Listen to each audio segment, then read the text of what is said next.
Good afternoon to everyone. It's 2:32 Eastern Time. We have over 90 people in the call. Thank you so very much for your time, and we hope that you are all doing well everywhere you are. My name is Pablo Avila from the Center for Teaching and Learning, and I am working with my colleagues Oscar Cortez from the CTL, my colleague Joshua from Academic Affairs, my colleague Leah from English and Advisement, and many other colleagues who will co-facilitate segments of this workshop on C2 for faculty. And we're going to begin our session with a bit of an overview about what we're going to be doing. Today, first, we want to thank our colleagues on IT for working closely with us on making all the resources available to faculty.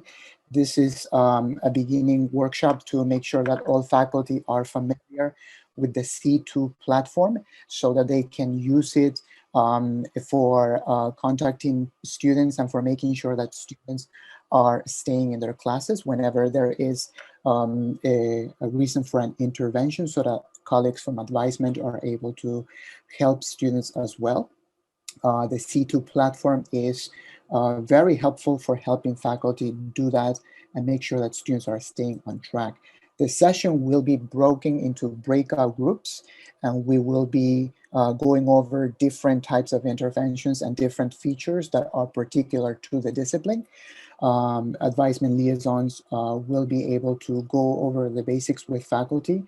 And at the very end, we would like to distribute a survey so that we can get your feedback about your experience in the workshop, but at the same time, your feedback about future training and materials that we can put together so that we can continue sharing more information about this platform, okay?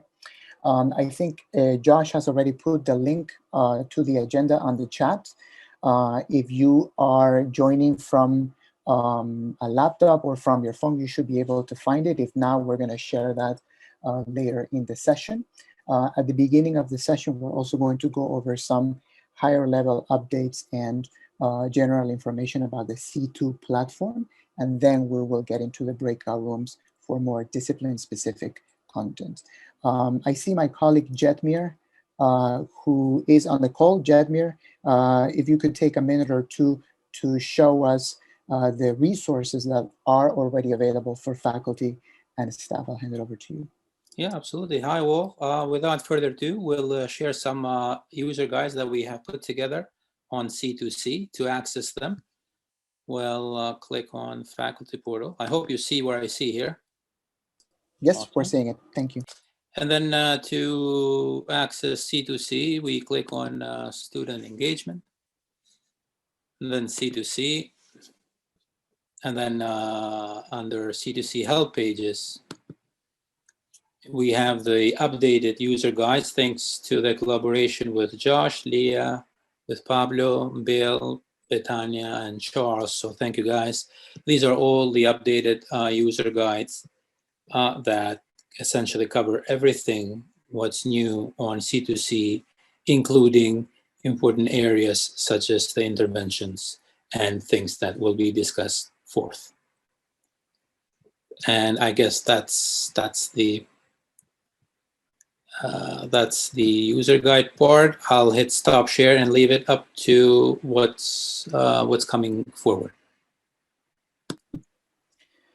Thank you, Jedmir. And we're going to be sharing all of these links on the chat, so that way everyone is aware of these resources as well. Josh, I think I'm going to hand it over to you and Leah for the beginning part.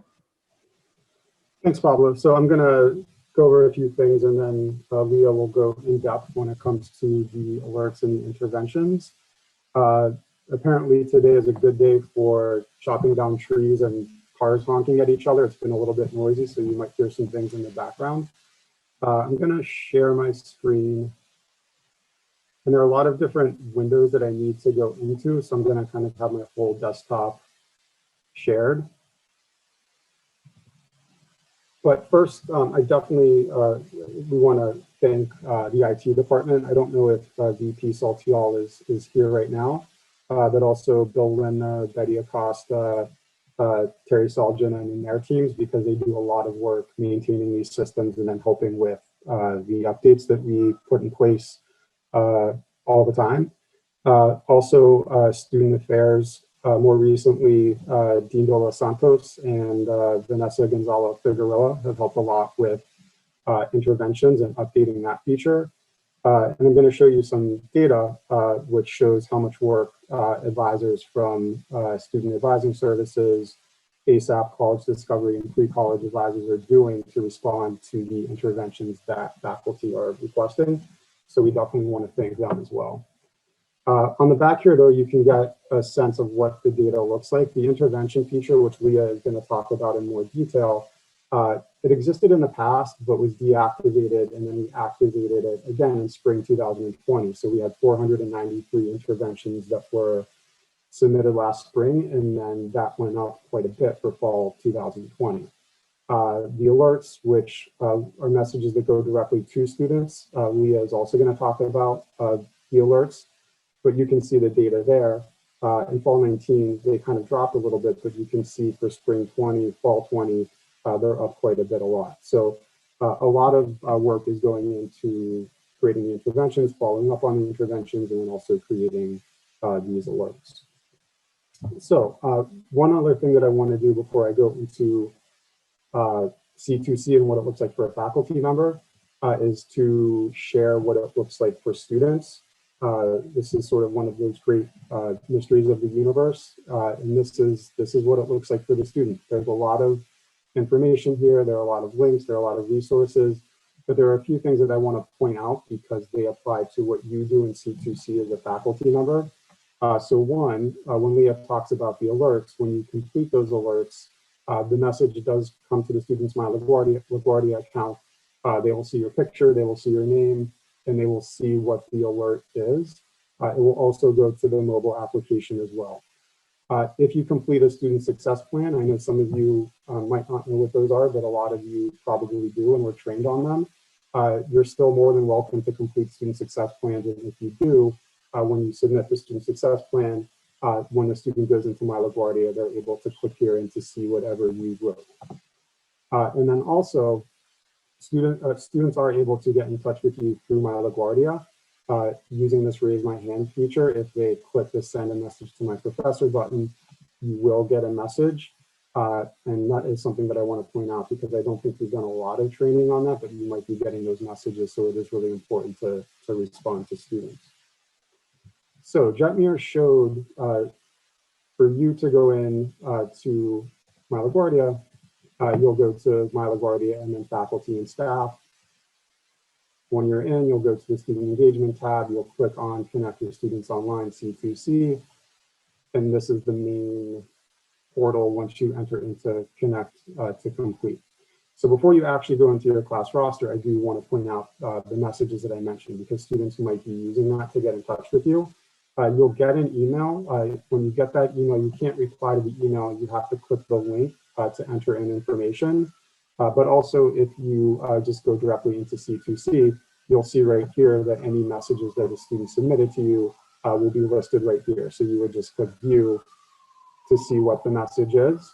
This was just a test message, so there's no real content here, but you have the ability to reply to the student. If you think the message is resolved, you can mark it as resolved. You do have the option to transfer it to an advisor, but I would really only do that if you feel like it's something that you really can't handle yourself. If it's something about your class, there would be no need to transfer this to an advisor. So that being said, the main part of C2C will be listed here. You'll see your list of courses. You'll click the link for your course. And actually, I forgot, I already have it open. So here it is. There are 3 tabs. This is new. It used to be that there were 2. We added another tab because there were some new features, and there are some features that are actually still to come, so we needed more room. In each tab, you'll see that the student ID is listed. It's the same information regardless of which tab you open up. But when you click the link, you'll see what's called the student dashboard, and there are just a couple of things that I want to point out here. One is that there's a lot of information about advisement that has happened. So anytime a student has visited an office, anytime a visit has been documented, you can see that information. But most importantly, Leah's going to talk about how you complete an intervention, but we get a lot of questions about what happens once you complete the intervention, what's the follow-up. You do get an email once the intervention has been closed, but if you want to see the progress, you come to the C2C tab, you go to interventions, and then when you click this actions button, you can see the original message that you put in for the advisor, and you can see the outreach attempts that the advisor made. So that's how you know that's how you know what happens with the intervention if you want to check before it's closed. Also, you are able to generally access the student portfolio content that will generally load. Every now and then there are some issues with that, but generally you can access it. And then also you can quickly get to the student's degree audit, and then you can also view the student education plan. I don't want to go into part too much today, but it is something that does come up where students are being proactively registered by advisors. If you want to see the courses that the advisor is going to use to register the students for, you're able to come to the student education plan and view the courses that the advisor is recommending right here. Okay, so now that we've looked at the dashboard a little bit, I want to go back to the main C2C portion. Leah is going to talk much more about alerts. For advisement and registration, something that is new is that you can see advisement status. You can see if the student has been advised or not.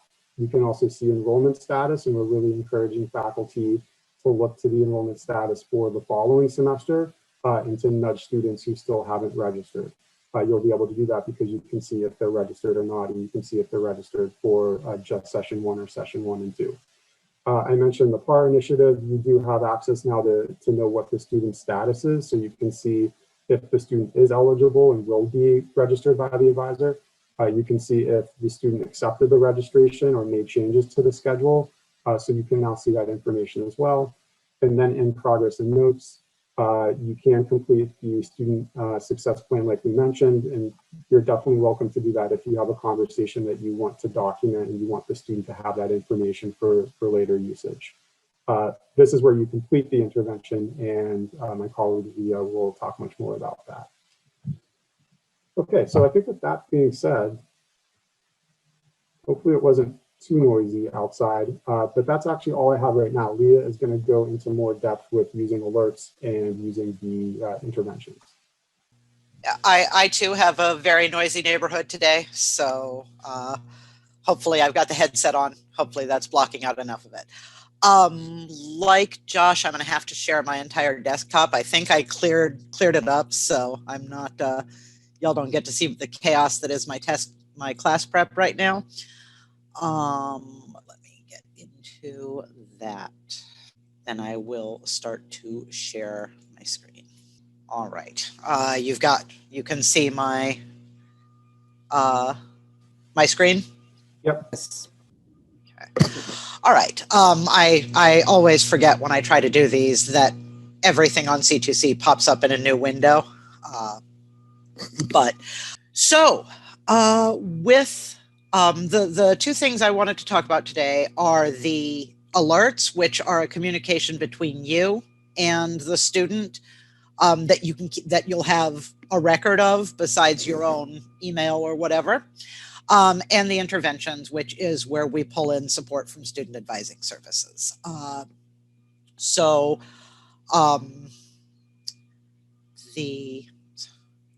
I need to make things go away because now I can't see my screen. Okay, here we are. Okay, so the course communication, the first page that you come to, that is where you can send messages directly to your students. This is the send alerts to students, and you do get an alert history. I think Josh mentioned that, so you can see, oh wait, I've already contacted this student about that. Or something.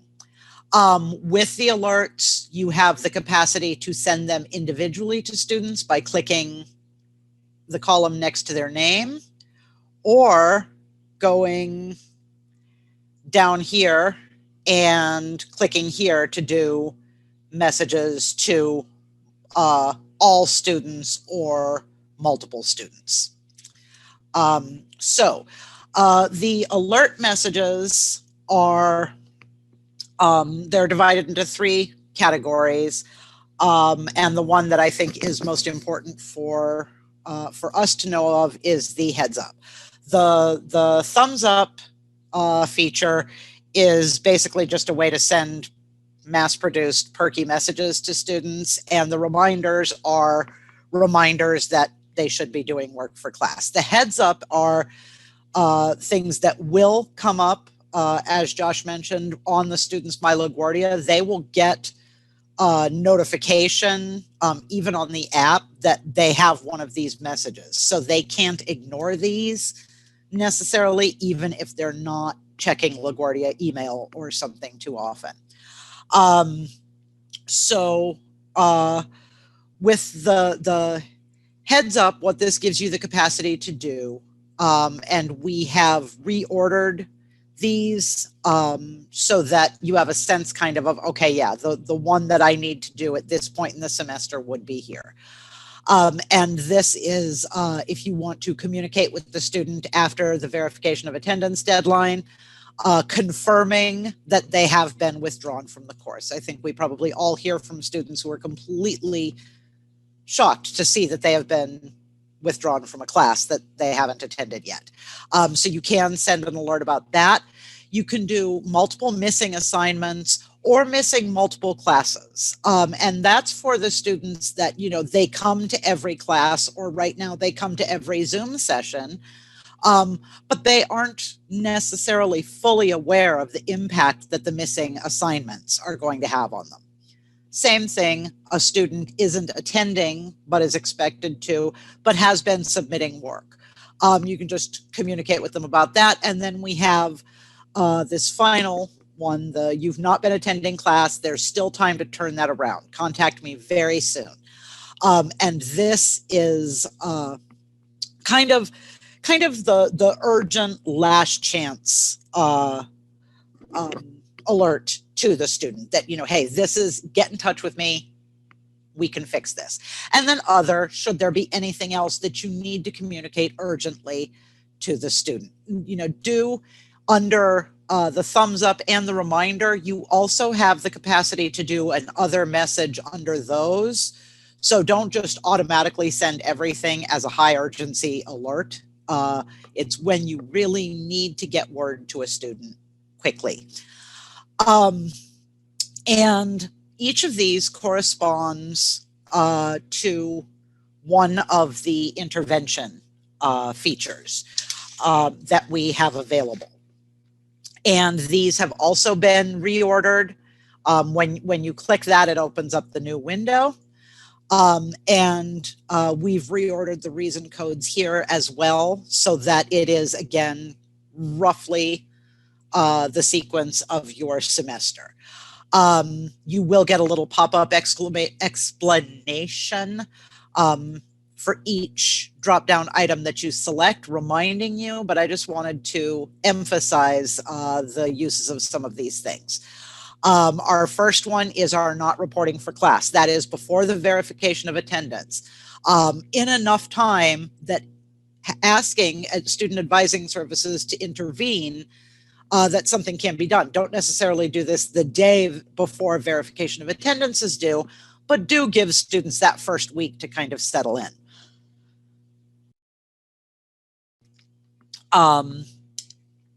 But that's the not reporting for class.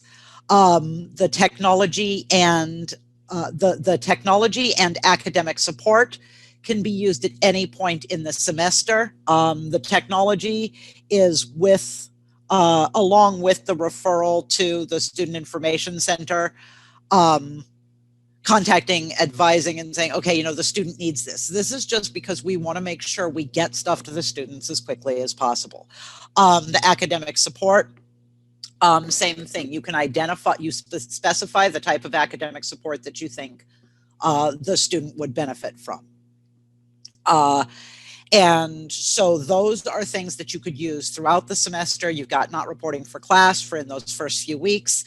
And then for most of the semester, you have, again, this is an advising alert or an intervention request with advising to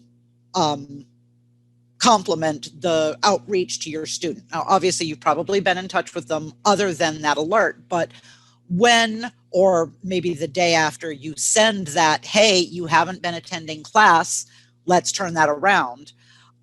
You can also do the intervention request here.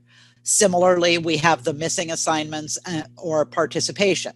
Again, roughly corresponding so that the student's hearing from you and then they can hear from someone else too, or if they're refusing to hear from you, they will hear from someone. Academic support, as I said, is the tutoring, and then this is the corresponding, this is the last chance you have. This is the urgent danger of failing. Student has not withdrawn. Student isn't attending. They're not submitting work. This is, you've made other attempts to contact them. You don't do this in the third week. This is after you've done other attempts. Alerts, intervention requests possibly, and other communication attempts with the students. But again, you want to time this such that there's still time for the intervention to take place and the student to reenter. So it can't be, okay, this is it. If the student doesn't take the exam tomorrow, there's nothing we can do. You want to give it a bit of time. So that is that later in the semester, and then if that urgent intervention is not successful, you can also communicate that the student can no longer pass the class. There is just no way that they can. This should be used after you have communicated with the student about why they are not going to pass the class. And as it says here, usually after a previous intervention request was submitted, but this will get the student onto a list to be contacted to say, okay, you need to make up a decision about if you're withdrawing from this class, you will need to re-enroll for this class, everything like that. So this is, again, late in the semester, once it is clear that the student is not going to successfully complete the class. And then finally, you have your other support needed, and we ask again that you specify that so that we can make these interventions as useful to the students as possible. So that is just very quickly the interventions, which again, you find under progress and notes, and course communication. You have the means to do the alert and to check the alert history that you have with the student. If we still have any time before we need to go into breakout rooms, I'm happy to answer any questions. Or, of course, that was probably so clear. Leah, there was a question about who the information goes to, and as you were speaking to, it does go to the advisor, and that's why it's important to be really specific when you're filling out the information and provide as much detail as you can. Yeah, like what are you asking someone else to contribute to the conversation you're trying to have with the student? It is important to emphasize that right now, as has been the case under distance learning, this is all going to either, if the student's in a special program, their ASAP, CD, early college advisor, or to student advising services. Someday we will be back on campus and things will go back to normal. And those of us who are faculty advisors may be the recipients of these interventions instead. But right now, this is going to student advising services. So you're not going to hear something back immediately. They are so incredibly overtaxed right now. The turnaround time on these is fantastic, but it's not going to happen same day, most likely. Josh, are we ready for the breakout room time? Yeah, I believe we are. Okay.